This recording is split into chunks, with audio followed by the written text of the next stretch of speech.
Why did Avery McLean smile moments before stepping into the car that would erase her from the world? He was the last man anyone expected her to trust, and the only one she didn't fear. She crossed the parking lot at 6:42 p.m., sunset burning gold behind her. Jonas Keaton leaned on his dark sedan, hands in his pockets, expression unreadable. Avery looked back once, as if silently asking someone to stop her.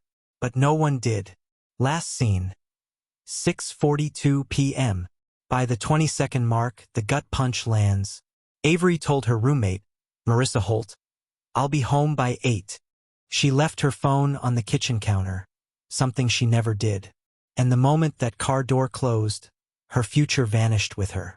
Detective Rowan Pierce later replayed parking lot footage frame by frame. Jonas never touched Avery. Avery stepped toward him willingly, almost relieved.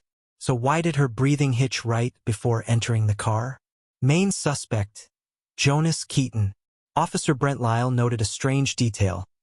Avery's necklace, the one she wore every day, wasn't on her body in the footage.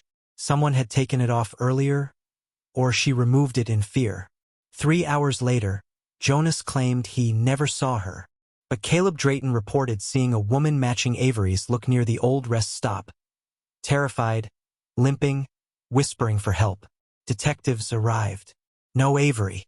Only tire marks cutting through the dirt. Who was she running from? And why did Jonas' alibi fall apart the second Talia Monroe checked his phone records? The last person Avery messaged, minutes before she disappeared, wasn't Jonas at all. And that person has refused to speak. Why did Avery message someone she feared seconds before she vanished? Detective Rowan Pierce opened her final text. Can you just tell me the truth before I go? No name, no context, just dread. Marissa Holt admitted something she'd been hiding. Avery spent the last week crying in the bathroom, whispering to someone on the phone, her hands shaking so hard she could barely hold a cup. But every time Marissa asked who it was, Avery answered with the same trembling line. If I say it out loud, it becomes real. Jonas Keaton insisted he only picked Avery up because she begged him for a ride. But Officer Brent Lyle noticed his story changed depending on who asked. And then came the moment that cracked the case open. Caleb Drayton checked Avery's old voicemail inbox. Buried between months of silence was a new recording. Time-stamped 12 minutes after she entered Jonas' car. A woman crying.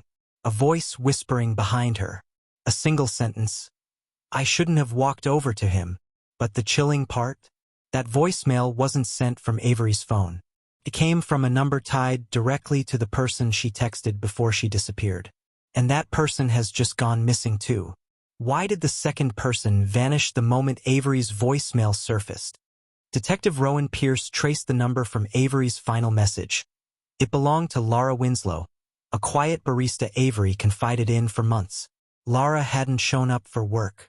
Her apartment door was unlocked. Inside, the air felt wrong. A mug sat half full on the counter, still warm. But the real punch hit in the hallway.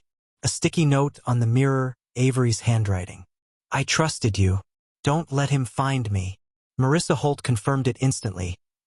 Avery wrote those exact words during a panic attack 2 weeks earlier before ripping the paper into pieces.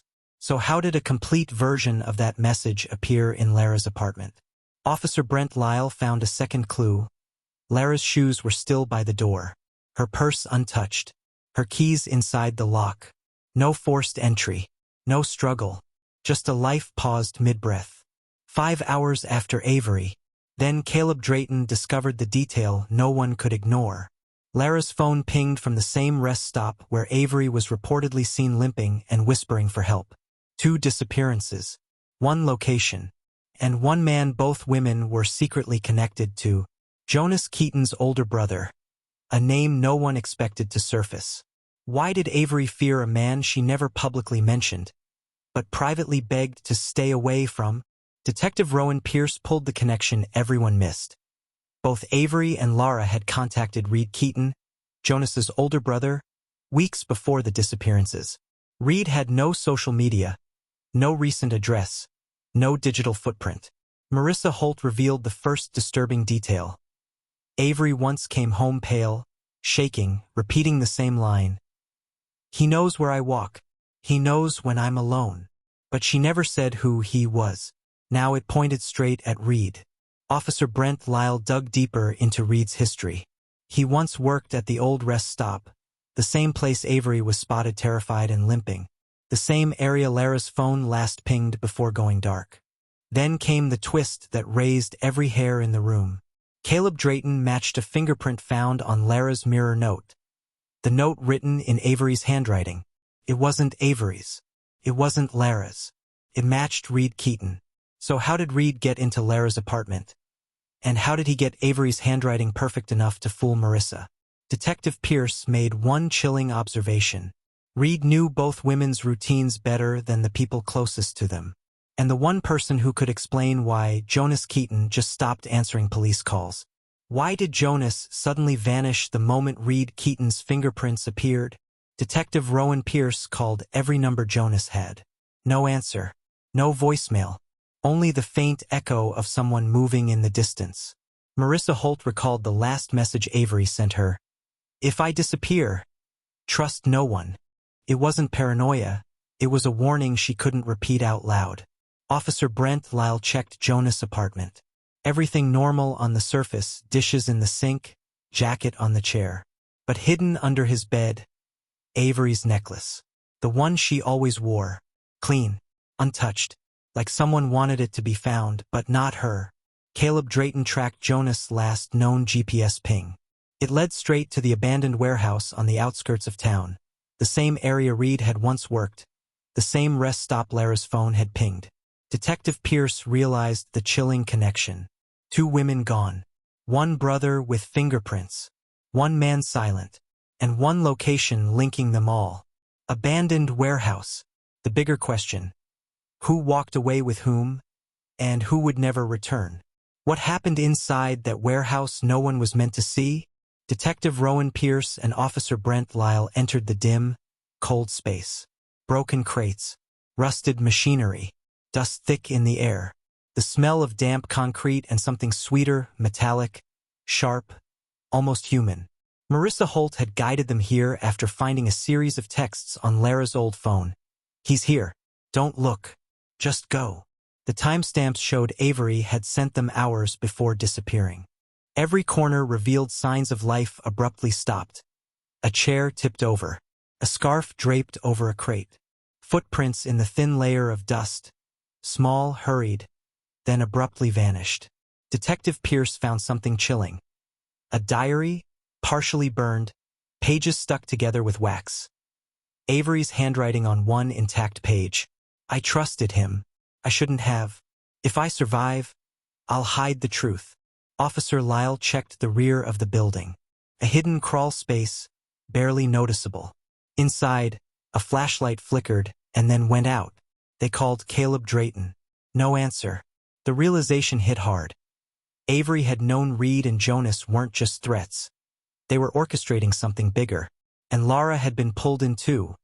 A warning gone unheard. Detective Pierce whispered to Brent. They knew every step these women took, every message, every turn. That's how they vanished without a trace. The warehouse was empty now, but the echoes of their last moments lingered, thick as dust. And one chilling thought remained. Someone had been watching them the entire time, and they were still out there. Could someone disappear so completely and still leave the truth behind? Detective Rowan Pierce had pieced it together. Reed Keaton had manipulated every move. Avery's panic, Lara's silence, Jonas' complicity. But he underestimated the one person no one considered, Caleb Drayton. Caleb had traced the subtle inconsistencies. Text timestamps, GPS glitches, the tiny detail of Avery's necklace being moved. He realized the warehouse had a hidden basement, a place Reed had overlooked. With Pierce and Lyle, Caleb descended into the shadows. Inside, the evidence was undeniable. Avery and Lara were there, alive but terrified, hiding behind stacked crates. Reed had locked them, planning to move them further out of town. Jonas had fled when the walls closed in. The women ran into Caleb's arms. Pierce cuffed Reed Keaton as he tried to escape. The relief was immediate, raw, and gut-wrenching. Tears, trembling, whispered reassurances. Justice had arrived. Avery clutched her necklace. Lara hugged her tightly. Caleb whispered, "You're safe now. You're home." Detective Pierce filed the report. Jonas was later located and arrested for aiding Reed. The case closed, but the story, the terror, the panic, the waiting, would linger forever in their memories. Some walks are meant to be safe. Some trust is meant to be broken. But in the end, the truth caught up, and justice found its way back. Subscribe to the Veil of Secret, because every voice deserves to be heard, every mystery deserves to be solved, and every story like this deserves to be remembered.